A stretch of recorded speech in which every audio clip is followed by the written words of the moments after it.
Bom dia! Estamos no dia 347 de leitura da Bíblia. Começaremos com Filipenses, capítulo 1, versículos de 12 a 30. A vida é Cristo. Meus irmãos, eu quero que vocês saibam que as coisas que me aconteceram ajudaram, de fato, o progresso do Evangelho, pois foi assim que toda a guarda do palácio do governador e todas as outras pessoas daqui ficaram sabendo que estou na cadeia porque sou servo de Cristo. E a maioria dos irmãos, vendo que estou na cadeia, tem mais confiança no Senhor. Assim, eles têm cada vez mais coragem para anunciar a mensagem de Deus. É verdade que alguns deles anunciam Cristo porque são ciumentos e briguentos, mas outros anunciam com boas intenções. Estes fazem isso por amor, pois sabem que Deus me deu o trabalho de defender o Evangelho. Os outros não anunciam Cristo com sinceridade, mas por interesse pessoal. Eles pensam que assim aumentarão os meus sofrimentos enquanto estou na cadeia. Mas isso não tem importância. O que importa é que Cristo está sendo anunciado, seja por maus ou por bons motivos. Por isso estou alegre e vou continuar assim. Pois eu sei que, por meio das orações de vocês e com a ajuda do Espírito de Jesus Cristo, eu serei posto em liberdade. O meu grande desejo e a minha esperança são de nunca falhar no meu dever, para que sempre e agora ainda mais eu tenha muita coragem. E assim, em tudo o que eu disser e fizer, tanto na vida como na morte, eu poderei levar outros a reconhecerem a grandeza de Cristo. Pois para mim, viver é Cristo e morrer é lucro. Mas se eu continuar vivendo, poderia ainda fazer algum trabalho útil. Então não sei o que devo escolher. Estou cercado pelos dois lados, pois quero muito deixar esta vida e estar com Cristo, que é bem melhor. Porém, por causa de vocês, é muito mais necessário que eu continue a viver. E como estou certo disso, sei que continuarei vivendo e ficarei com todos vocês para ajudá-los a progredirem e a terem a alegria que vem da fé. Assim, quando eu for visitar vocês outra vez, vocês terão muito mais razão ainda para ficarem orgulhosos de mim, na vida que vocês têm em união com Cristo Jesus. Firmeza e coragem. Agora, o mais importante é que vocês vivam de acordo com o Evangelho de Cristo. Desse modo, tanto se eu puder ir visitar vocês como se eu não puder, eu saberei que vocês continuam firmes e unidos.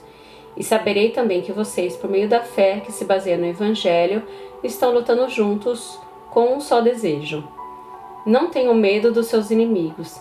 Sejam sempre corajosos, pois isso será uma prova para eles de que serão derrotados e de que vocês serão vencedores. Porque é Deus quem dá a vitória a vocês, pois Ele tem dado a vocês o privilégio de servir a Cristo, não somente crendo nele, mas também sofrendo por Ele. Agora vocês podem tomar parte comigo na luta. Como vocês sabem, a luta que vocês viram que tive no passado é a mesma que ainda continua.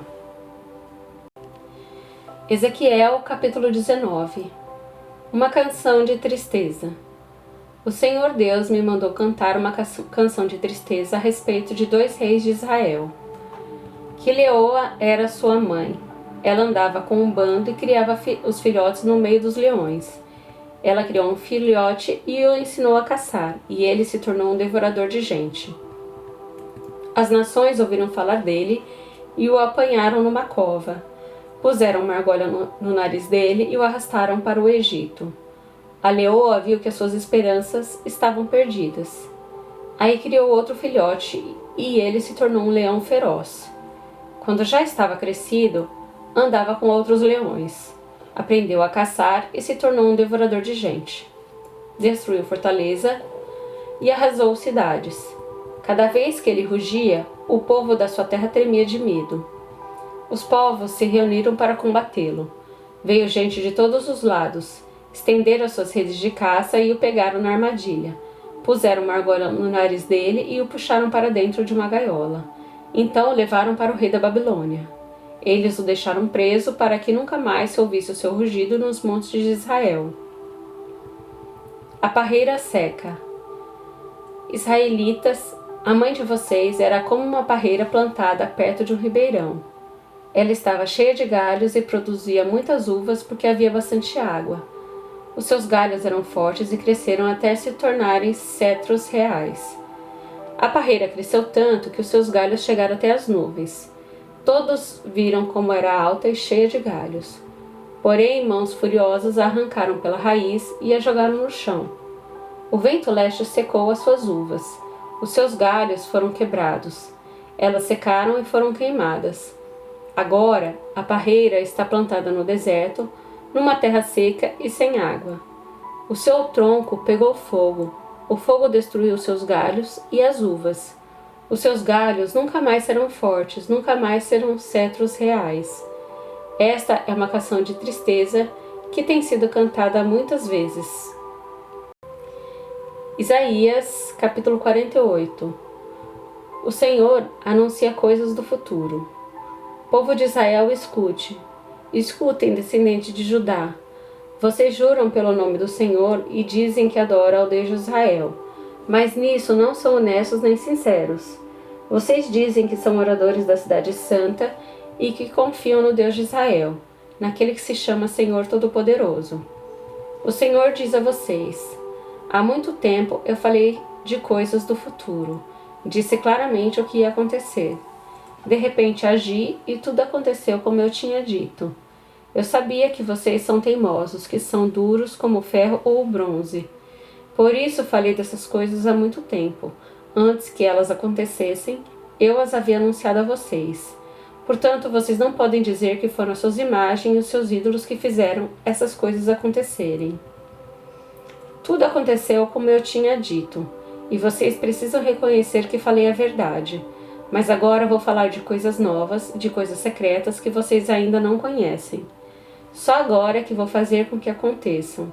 Vocês nunca tinham ouvido falar nelas e assim não podem dizer que já as conheciam. Eu sabia que não podia confiar em vocês. Sabia muito bem que sempre foram rebeldes.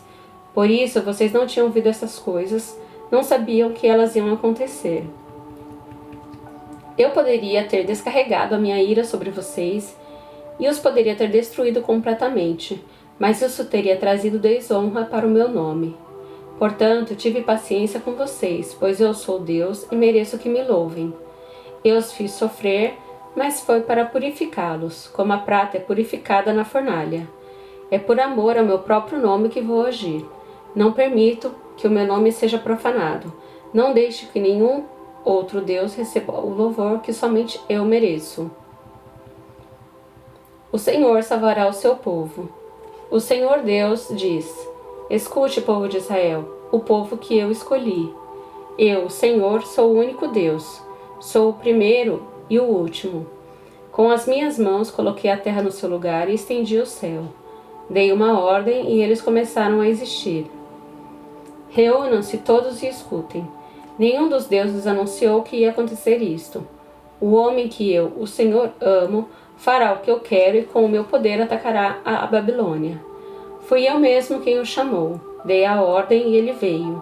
Eu farei com que tudo o que ele fizer dê certo. Agora venha cá e escute o que estou dizendo. Desde o princípio nunca falei em segredo e tenho governado todas as coisas desde que começaram. Agora o Senhor Deus me deu seu Espírito e me enviou. O Senhor, o Santo Deus de Israel, o seu Salvador, diz ao seu povo: eu sou o Senhor, seu Deus. Eu os ensino para o seu próprio bem. Eu os guio no caminho que devem seguir. Ah, se vocês tivessem obedecido aos meus mandamentos, a sua prosperidade iria aumentando como se fosse uma enchente, e as suas vitórias teriam sido constantes, tão constantes como as ondas do mar. Os seus descendentes seriam tantos como os grãos de areia da praia do mar. Eu nunca os esqueceria, e eles estariam sempre na minha presença.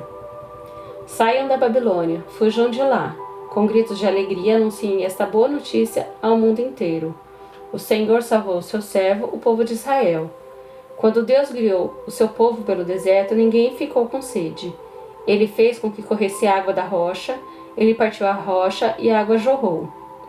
Mas o Senhor diz aos que praticam o mal: para vocês não há segurança.